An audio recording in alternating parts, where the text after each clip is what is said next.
Okay, good evening, ladies and gentlemen. In the name of the Friends of the Secession, it is a great pleasure to welcome you here tonight for the artist talk between the curator and writer Kim Nguyen and Alex da Corte. Allow me please to situate them briefly with some biographical data.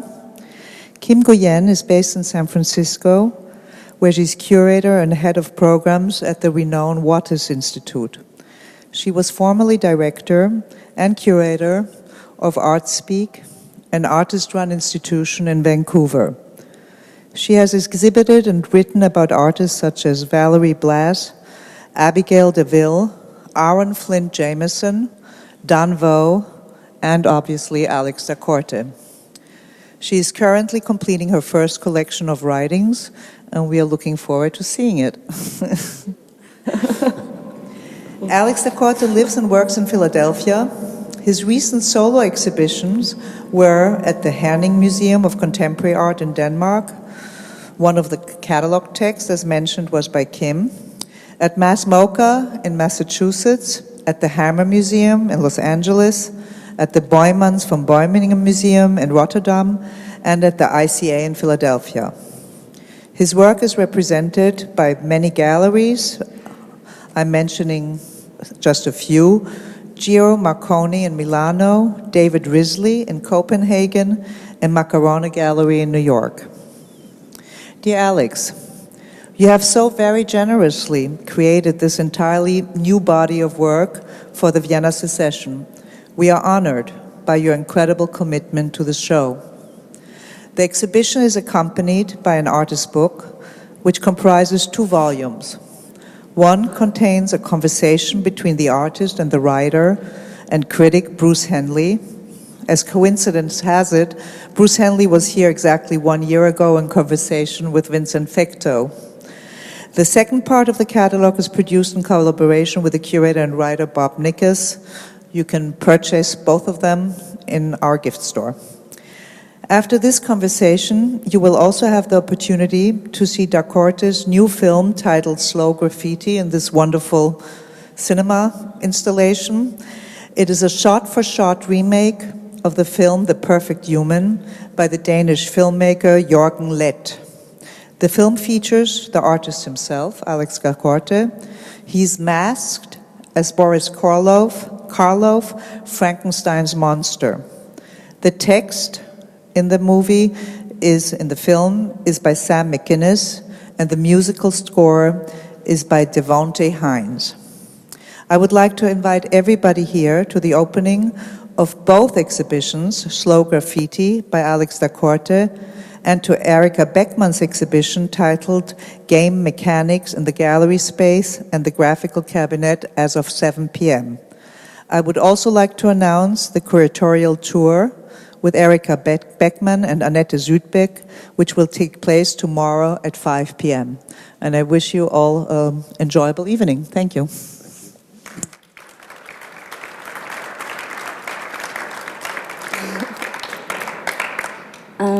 Thanks to Sylvie and Verena and the Friends of Secession for inviting us here. Thank you to Alex for inviting me here. Thanks to the thanks to the technicians for these zippy mics too.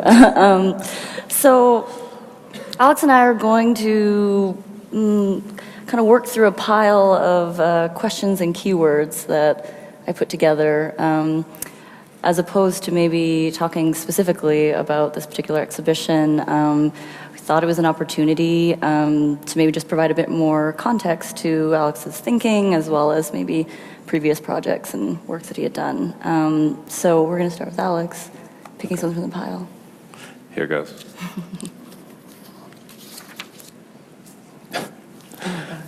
It's a tough one. Is failure embedded in the proxy? And I guess I'll answer that. When I saw this question, yesterday I actually had a sneak peek at this question. I asked Kim, or I guess Kim had mentioned to me that it was in reference to a conversation I recently had with Bruce Henley, because much of my work is aligned with replicas or mimicry, and kind of what failures are embedded in duplication or trying to do something again versus doing something completely new or being in the now. I could briefly say maybe that failure is embedded in the proxy, but that failure isn't bad. Mm-hmm. Would you say it's an integral part of the remake for you? I think that deflating expectation is extremely cool. Because I think it just gets to being more human. Mm-hmm. When I was thinking about the show, I kept thinking about this one skit in Saturday Night Live that my boyfriend had shown me called, I guess it was called like New York Funky, or it was talking about like New York Funky style. And they kept speaking about this sort of grotesque style of clothing, and that things kind of embracing that quality or that style of funkiness or the absurd or the unexpected was something I wanted in the show.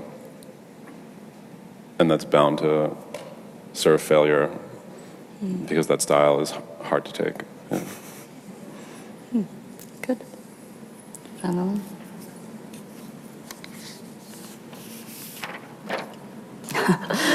Describe your lover in one sentence. Perfect. Racy really quick.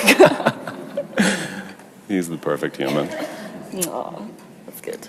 Excellent.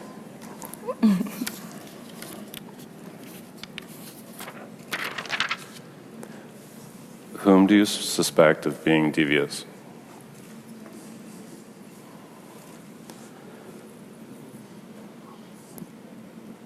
I don't think I suspect people to be devious. I think I want the best in people. And although I grew up loving Scooby-Doo, and I love horror films, and there are devious characters in those films and in that cartoon, and these are things that I'm attracted to, but even the most devious character I think is just a misunderstood character. Do you want to talk a bit more about that, though? Because I think that's something that comes up a lot in terms of, that relationship to horror, but also this, like an inherent evil or something that it's actually not. It's just a complexity, or that it's more, there's like a nuance to, I think, being a terrible person. If that makes sense. Yes. I mean, there are people who aim to be perfect humans and then they fail at that, and I think that that's interesting. And I've known people who have done perfect things and also very terrible things. And I have love for both of them, or all of them. I do think about failure as a kind of private adventure in terms of a kind of private conversation that you have with yourself to say, what is the scale that I live on? What are my expectations? And am I okay when I don't get those things that I desired or the things I wanted in myself? Can you recover from being devious or deviating from your intentions, your good intentions? Do you need to recover from being devious? I don't know if you do. In terms of regret, I don't think you... I guess in terms of regret, maybe. I mean, it's a conversation, I think, that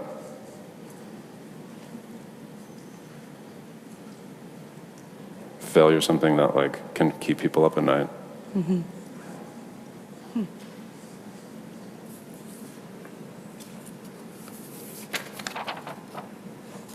Tell us about nets. Nets. I love nets. Kim and I were thinking about different tote bags to make for just because. And I kept fixating on the word net, and not like the sports team, and not like the internet, but this sort of urgency for net making, and by net making I mean physical net making, weaving, that, you know, I connect with you despite the fact that we're across the country, both physically and emotionally, because I have a tie that binds me to you and I care about you, and that is an urgent, there's a need for that, there's a real urgent need for that amongst people that know each other and people that don't know each other, to make nets. It's my interest in, or I think my interest in found objects, or this idea of finding things, is largely about connecting with people I don't know, the touch of people I don't know through some kind of artifact that they experience and then I'll newly experience, and empathizing with strange things. Like the collective that builds the net. Yes. Yes. And networks. Do you think of all these individual objects as composing a net? They compose a kind of net, I think, versus a narrative. Like a feeling, maybe. Because that feeling isn't singular. It's many things. I think that this idea of nets versus maybe the internet, or is in some way a resistance to a kind of digital connection versus a physical one. You know, this work is made largely by the care and love of many of my friends who labor over it intensely for months and months and months. It's like making a crazy quilt, or a quilt at all, or a net. It takes lots of teamwork to take disparate parts and weave them together to be a singular thing. And that wouldn't happen without a kind of connection and a network, one that I think is super important and kind of fading. Do you want to discuss more why you hate the internet? Not right now. Okay. Here you go.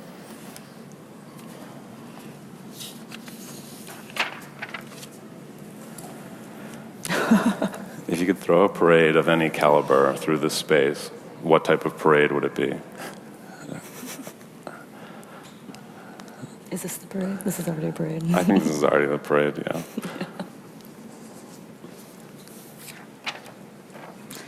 Are wrinkles graffiti?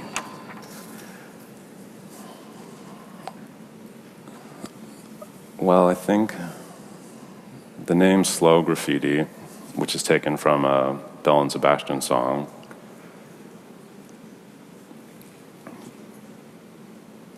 is in some ways important to me because I think that song references, or it loosely references, the picture of Dorian Gray. And I don't think I ever kind of understood the song when I originally heard it, or maybe I didn't connect with it in this particular way.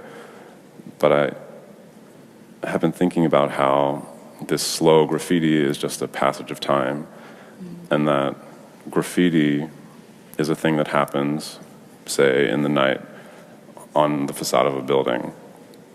It's an act of transgression, but it's also a sign of touch. It's a sign that someone was there. And wrinkles are beautiful, largely because they are a sign that something happened, that you were there and you lived something.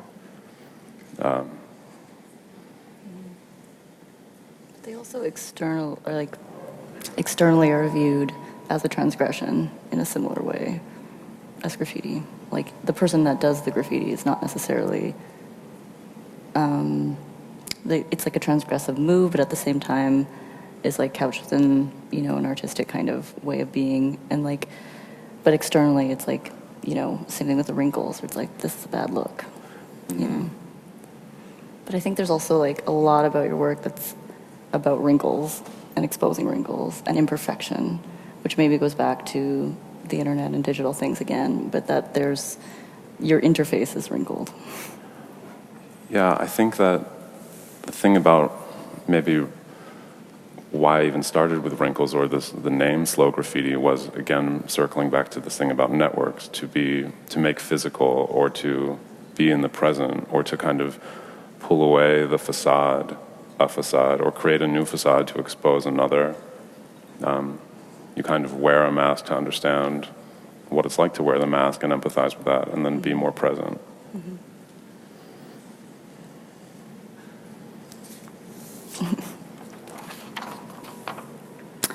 A magic of making that is special enough to keep. Yeah, what is it about?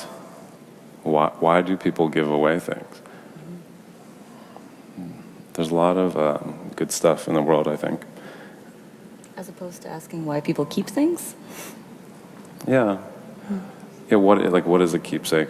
I'm not quite sure. In terms of objects, I feel often inclined to give things away. I mean, if you love something, set it free. And but what happens when you take the thing that has been set free and you keep it? I don't think that making art is about keeping it, though. Mm-hmm. I don't think that this show is, or anything I've made, is for keeping. It kind of passes through me, you know. I feel like a sponge. Mm-hmm. And sponges are cool because they are always absorbing as much as they can and letting go what they can't. Mm-hmm. And at this moment, I've kind of given away everything I could. Mm-hmm. But will be happy to receive more things. Mm-hmm. I think that's kind of magical and special. There's a porousness. Mm-hmm. Mm-hmm. Is it my turn?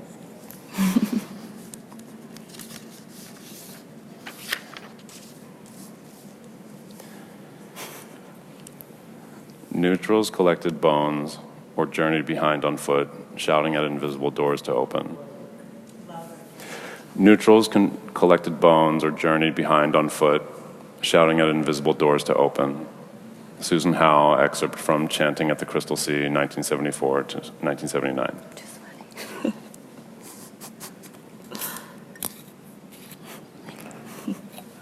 Kim, talk to me about this. I was just thinking about this in terms of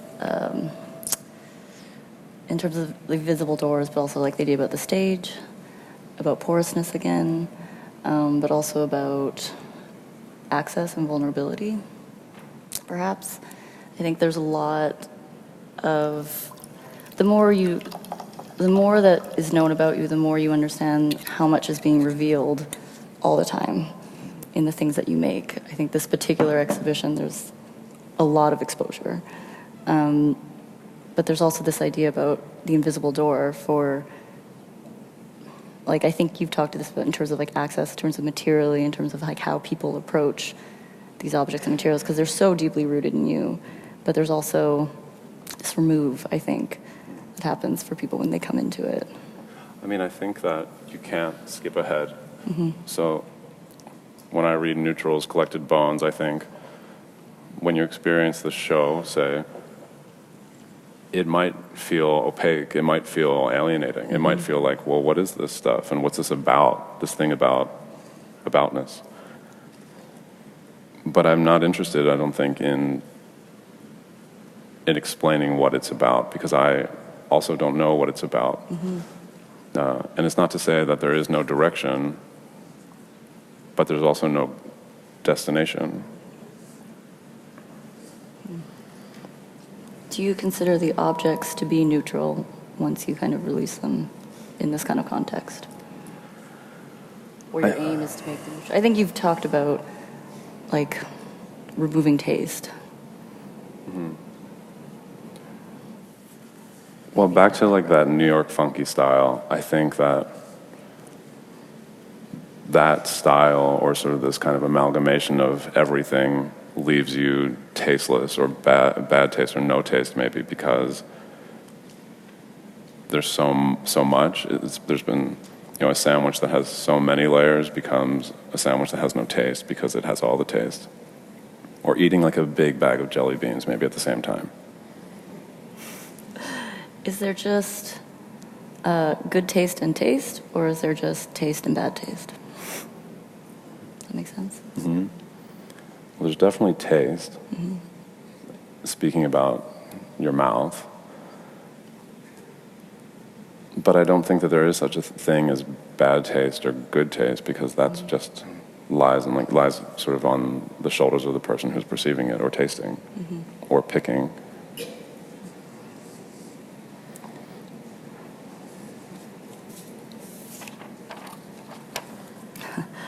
Crawl in, said the witch, and see if it's hot enough to put the bread in. Hansel and Gretel.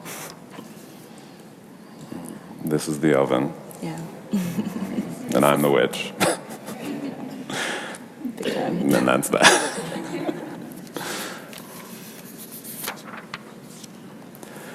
How do we let go of the perfect human?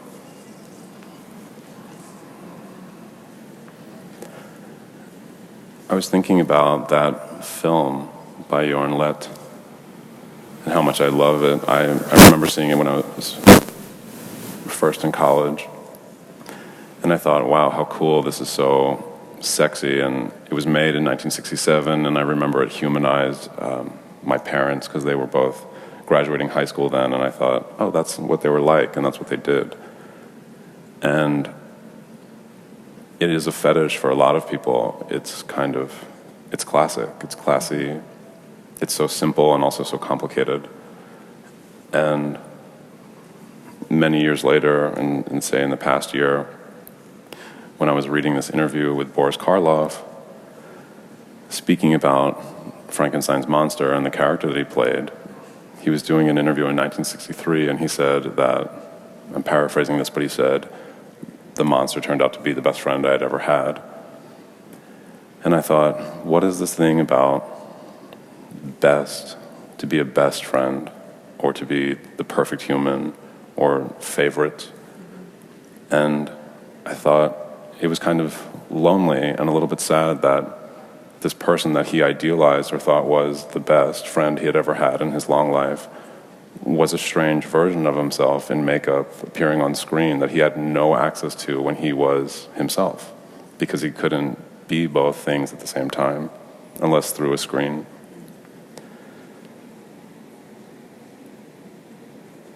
I think going back to, say, the thoughts on failure, there is no such thing as a perfect human, which is the beautiful thing about the film, and maybe something I'm kind of trying to consider with this complication of Boris and his relationship to self. Because I think we're always kind of on one side of an ideal. We fantasize and we look to the better version of ourselves in the future, or the better version of ourselves in the past. But what does it mean to be in the now and accept all the bag of skin and bones that you are?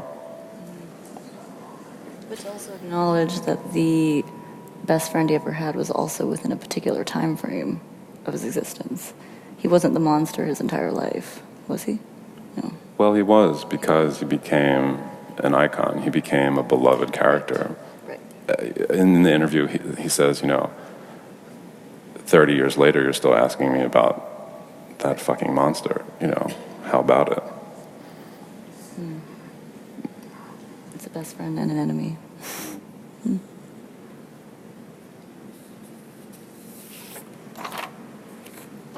When are we dancing outside of delusion, and when are we enveloped by it?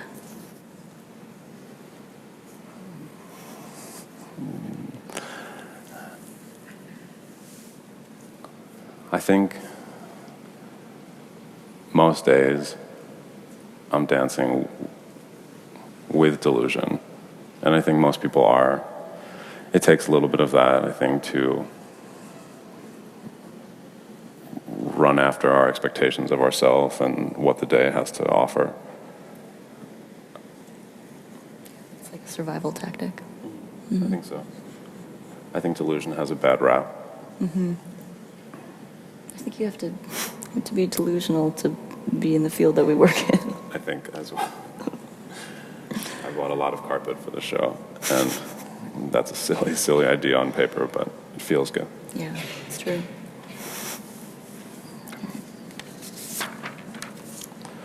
When does a stranger become familiar?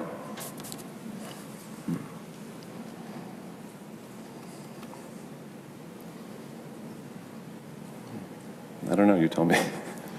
No, not necessarily even people, but like the things that you bring around you. I don't know if you can place a time limit on that. I don't know if you ever know when something becomes, that's that thing about fantasy and desire, or this, I like to picture it as this thin piece of glass that you can't see, and maybe on a perfect day, you're kind of tiptoeing across this piece of glass, and then it's not breaking and it's holding your weight, and you kind of put your hand in one side of the pond and also kind of feel the other. It's like hot breeze on your face and cold water in your hand. But I think the second you dive in, it's no longer stranger. And maybe at my best, I'm always on that piece of glass. The tension. Which is different than indecisiveness, but rather more about the sponge, like ready to take more and give more. So when you straddle that line, does that mean you're allowed to dabble in both? You get to be more breathy and then more cold sometimes. I think so. I think you're allowed to do anything. Delusion.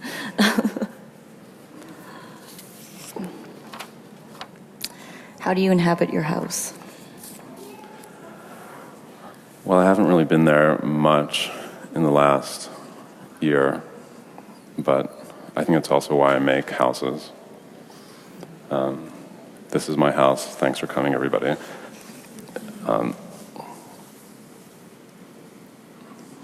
I think this kind of house, this white cube of a house, needed something. It didn't need anything, but it also, I thought maybe it needed a little soft touch. And lately, as I've been making these houses, it seems to be like a disease where I inhabit it, every inch of it. And I think about that in terms of loyalty. I'd like to think of myself as someone who wants to discover, but also kind of press up against everything and understand it. I was invited to do this show here, and I thought, I need to understand this space, this place that I don't understand, and maybe I'll know it better after I marry myself to every corner and every edge of this space, intimately. And I think that's how I inhabit it. Do you feel lost, though, when every crevice is emptied? Like when the show's over, I'll just build a new house. Yeah.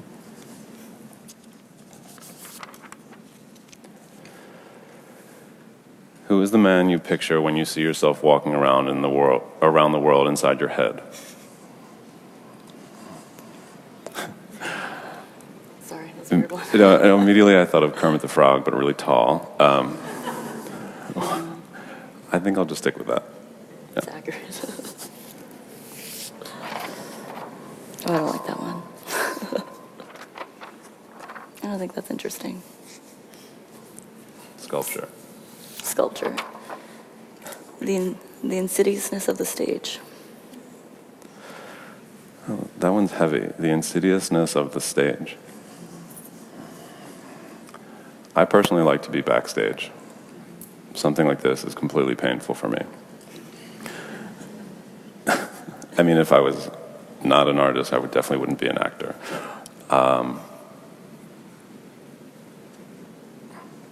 I think the stage is a tough platform. It's relentless. It's artificial. Is it Inescapable?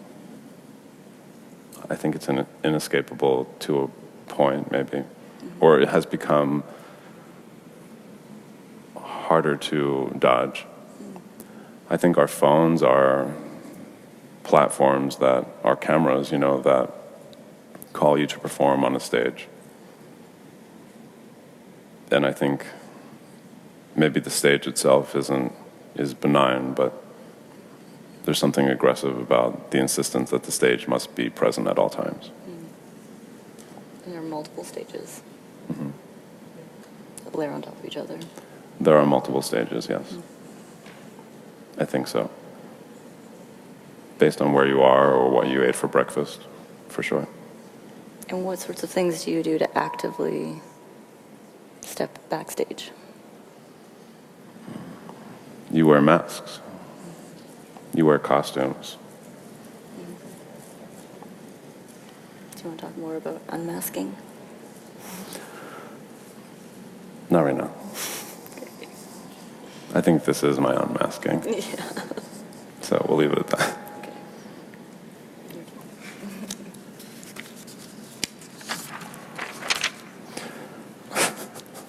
Yeah. I am so tired of waiting, aren't you, for the world to become good and beautiful and kind. Let us take a knife and cut the world in two and see what worms are eating at the rind. Langston Hughes, Tired, from Uncollected Poems, 1931 to 1940. Maybe there's nothing to say. There's nothing to say. It's a beautiful poem. Tell us about a summer in your childhood. I remember a summer when I was living in Caracas, Venezuela, probably in 1986. And I'm maybe not sure if it was summer or winter because I'd always felt the same. And I would hang outside. This was sort of a typical day for me. I'd hang outside, and there was a well. It was a really great well. And we had mango trees. And I would kind of just see how many mangoes maybe I could smash with my feet. And every time I see a mango, I think of that space in a really particular way. How many? I don't know. I can't remember.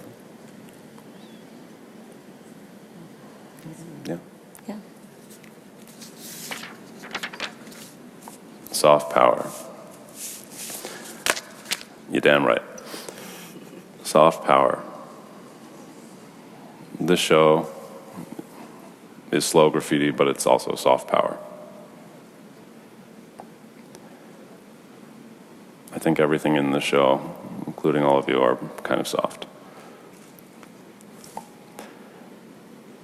I think there's a race to be hard and a race to be strong and to be loud and unapologetic.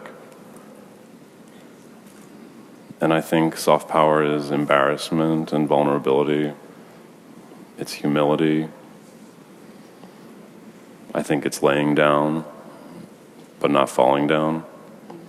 I think it's four to the floor.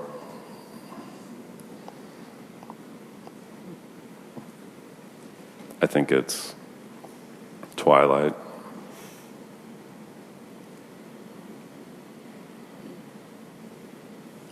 I think it's transitional and queer.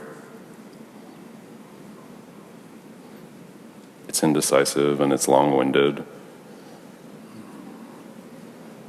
and not exacting.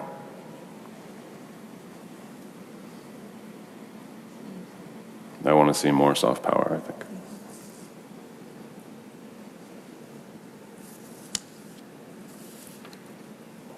Do you make with short-sightedness or far-sightedness?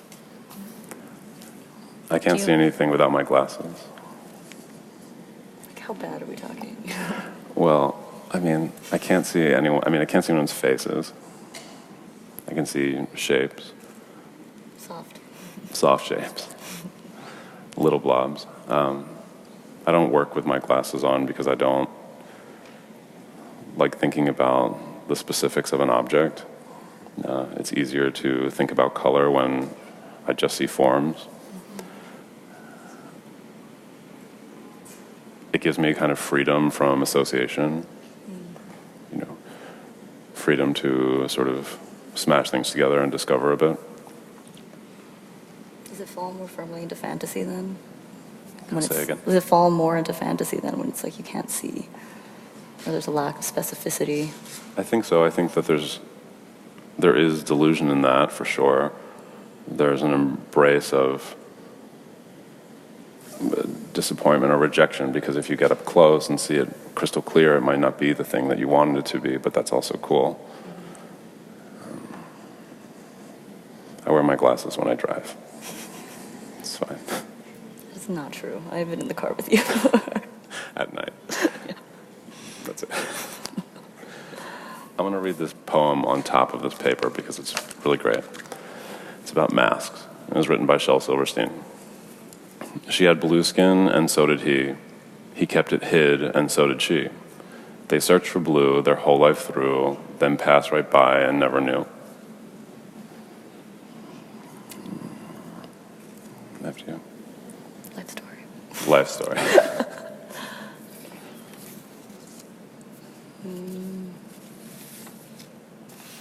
Peephole. For a minute today, I was thinking about making this whole show into one big étant donné with a peephole out front. No one could come in. But I thought that wouldn't be very fair. But it could keep people guessing. Is that what you like about étant donné? Yeah, I go see étant donné quite often. It's in the Philadelphia Museum, and it's not far from my studio. And I think I go there because I can't totally see the edges. And even though you're seeing backstage, looking through that peephole and doing your best to see the space right behind the wall, you can't always, or you can't ever. And peepholes are good like that.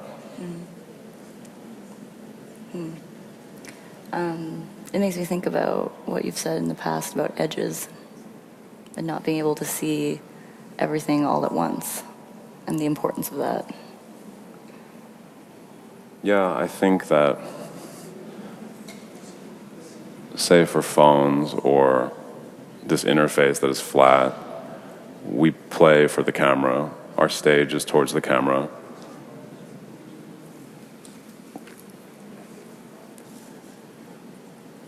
And to make sculpture, or to make something in the round at all, or to give it scent or give it touch, is an act of transgression. It's a resistance to knowing everything all the time. And not to say that that resistance is to create some kind of hierarchy or class, different class structure. I think it's to embrace the unknown. It's to embrace not having everything all at once. I think it's embracing impossibility. Mm-hmm. Or capacity for delusion.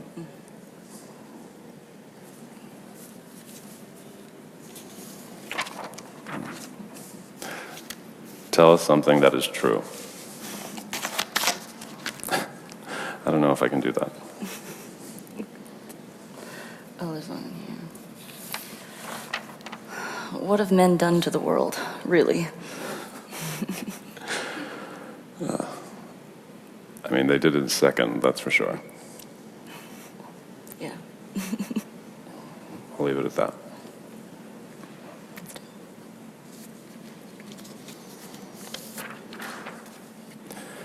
Can you talk about the romanticism and false democracy that is baked into this notion of the found?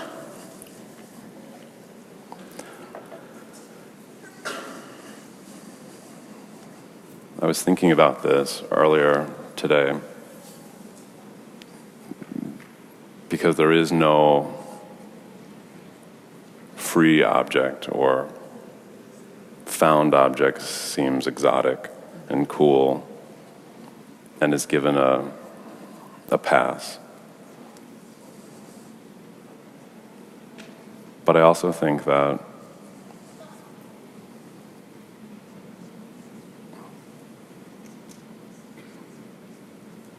when looking for objects, say, I try to free myself from any kind of expectation or association I might have when searching. Maybe to get in the most vulnerable place or empathetic place to say, wow, I hate this, or this is complicated for me, I don't like this color, I hate red, I hate blue. But like, can I learn to love those things?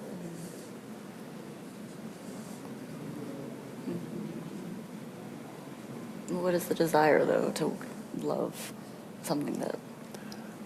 I think that that's about getting out of my own body. I think like sometimes, I wish I could turn my body inside out or turn my brain inside out only to surprise myself. Not out of a self-loathing, but out of just a desire for the newest sponge or the freshest sponge or a capacity to learn.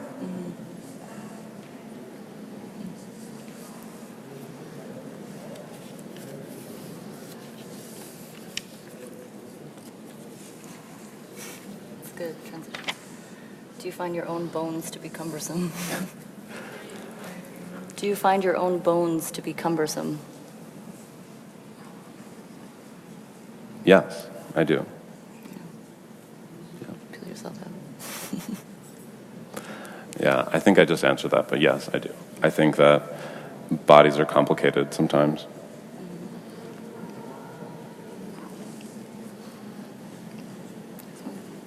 I think that these spaces are in some ways related to the world because there's things in them that you know. There's neon and paper and carpet. But they live in some kind of suspension state, a kind of trap place, and I think that that is akin to a dream space. I think I fetishize dream spaces, one, because I have them often, but two, because in a dream space, you're not necessarily burdened by weight, by the bones of your body. And I like to touch, and I like being here, and I love gravity. And I like things.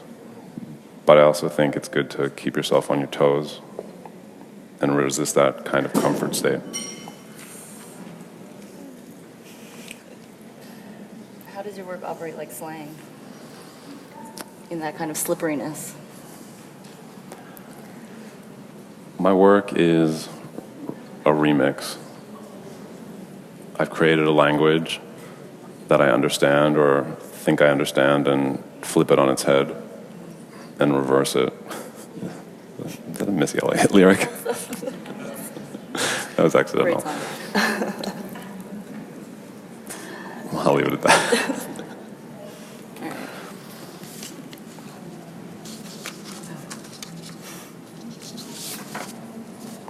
Oh, this is a good one. Are these objects lonely? This will be our last question.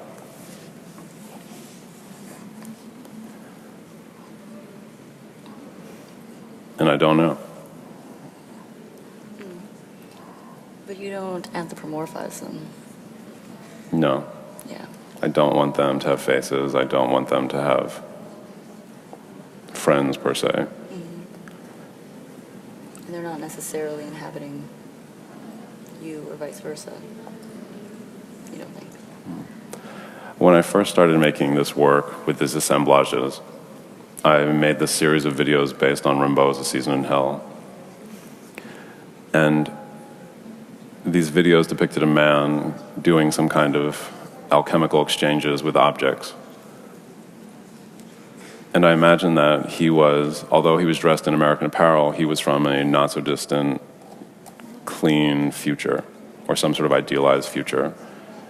And I think that the way that I present these objects is also in some kind of ideal space, or sort of like a space void of